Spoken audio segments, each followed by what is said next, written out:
Is it my fault that I was born under a cruel sky? The heavens themselves seemed to conspire against me from the moment I took my first breath.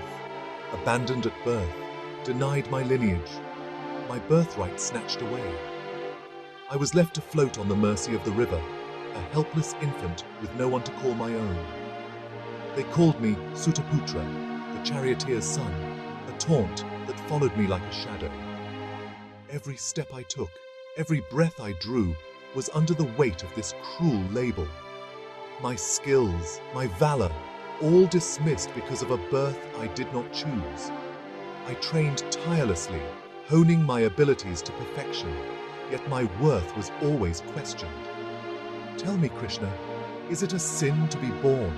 Is it a crime to exist in a world that judges you for circumstances beyond your control? Karna's voice cracked with unshed tears, his words echoing through the desolate battlefield, heavy with the weight of a lifetime's sorrow. The battlefield, once a place of glory, now felt like a graveyard of his dreams. He looked across at Krishna, the charioteer who knew his heart.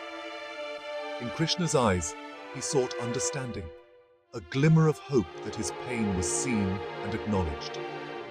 Karna clenched his fist, his voice dropping to a whisper.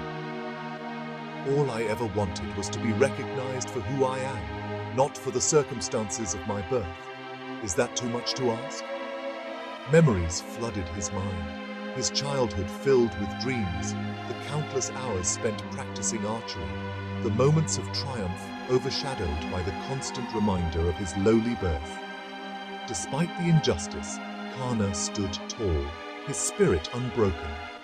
He was a warrior, not just by birth, but by choice, by heart, and by soul. Krishna, with a compassionate expression, listened intently. He knew the depth of Karna's pain, the injustice he had faced, and the strength it took to endure it all. In that moment, amidst the chaos of the battlefield, there was a silent understanding between the two, a recognition of Karna's struggle, his strength, and his unwavering spirit. Krishna listened, his expression somber, as Karna's pain poured forth. He knew every beat of Karna's heart, every injustice he had suffered. They mocked me, Krishna, denied me education, opportunity, even respect. Even Parasurama, my guru, cursed me. He took back his teachings, branding me a liar because of my supposed low birth. Was it wrong, Krishna, to yearn for knowledge, to strive for excellence? Karna's voice was thick with anguish as he spoke of Drona's rejection and the humiliation of being deemed unworthy to learn alongside the Pandavas. His voice trembled as he recounted the sting of Parasurama's curse. The world judges often by what it sees, not by what truly is. But Krishna's words offered little solace to Karna's tormented soul. Duryodhana, he saw me, recognized my worth when others chose to be blind. But even in his acceptance, I became entangled in his web of deceit. Is loyalty to a friend a justification for injustice? Karna's voice regained some strength as he spoke of Duryodhana's friendship and the kingdom bestowed upon him, a gesture of respect he craved. Yet there was a bitter edge to his tone as he admitted the entanglement in Duryodhana's deceit. Krishna, the divine strategist, the embodiment of wisdom, met Karna's gaze. Even I have walked a path fraught with challenges. Born in a prison cell, whisked away in the dead of night to escape a tyrant's wrath. Even for a god, life is a tapestry woven with threads of joy and despair. Karna looked at him, surprised. He had always perceived Krishna as the divine charioteer, the orchestrator of destiny. Could Krishna, the revered, the worshipped, understand his pain? Krishna continued, his voice soft yet resonant, speaking of his childhood, the constant threat from his uncle Kamsa, and the loss of loved ones. Bearing the weight of the world, Krishna's Dharma. In the grand tapestry of life, Krishna's role was not just that of a divine being, but also a bearer of immense responsibilities. His journey was a testament to the profound weight of duty and the relentless pursuit of righteousness. Karna listened intently, a flicker of understanding dawning in his eyes. The words of Krishna were not just stories.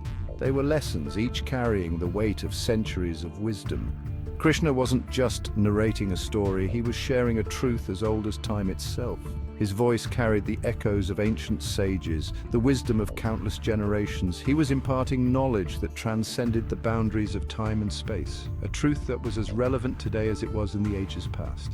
I was raised amongst cowherds, a simple life, yet filled with its own set of trials. The simplicity of rural life taught me the value of hard work, the importance of community, and the essence of living in harmony with nature. Yet, even in this simplicity, there were challenges. The struggles of daily life, the hardships faced by the villagers, and the constant battle against the forces of nature.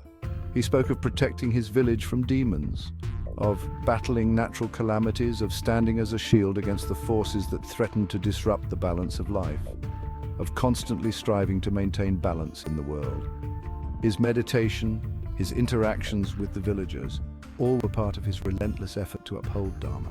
The weight of expectations, the burden of upholding Dharma, it falls heavy even on divine shoulders. Lifting Govardhan Hill, battling fierce enemies, shielding the innocent, these were not just acts of heroism, but duties that defined his very existence.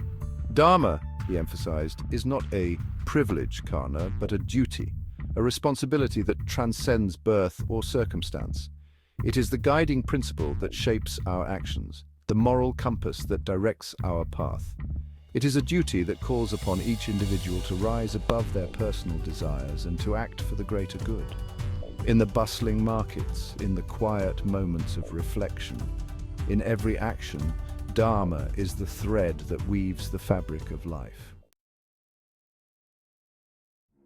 Empathy amidst chaos, Krishna's understanding. But it's not fair. Why me? Why this constant struggle?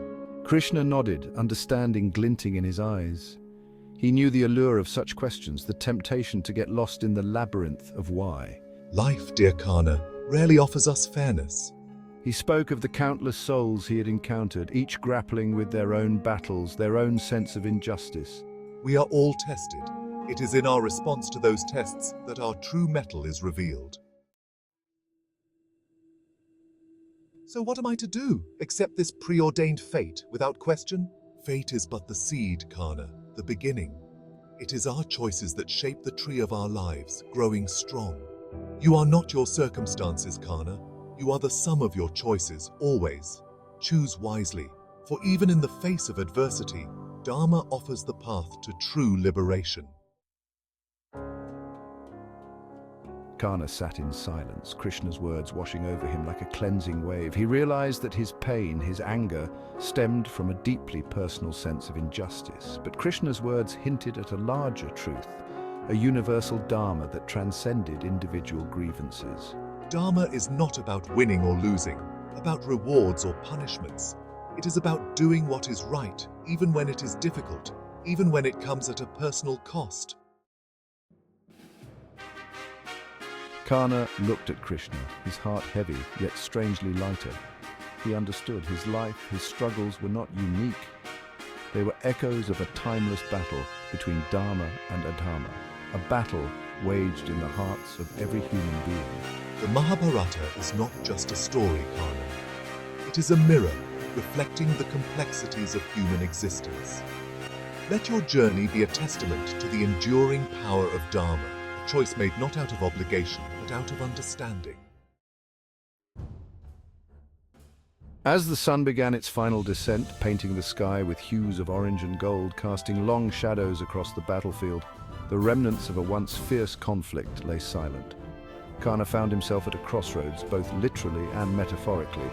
He had a choice to make, a decision that weighed heavily on his heart and mind, a choice that would define not just his destiny, but also the fate of many others. This decision would echo through the ages, influencing generations to come. I am not merely a pawn in a cosmic game, he thought, but an active participant in the eternal dance of Dharma. This realization brought him a sense of empowerment and clarity.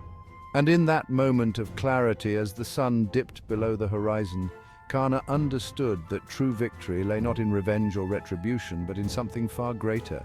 It lay in embracing the path of righteousness, no matter how arduous the journey, no matter the sacrifices required. His life, a testament to the enduring human spirit, would forever serve as a beacon of hope and resilience.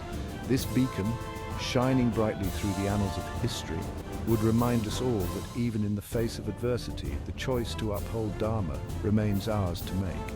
It is a choice that defines our character, shapes our destiny, and leaves a legacy for those who follow.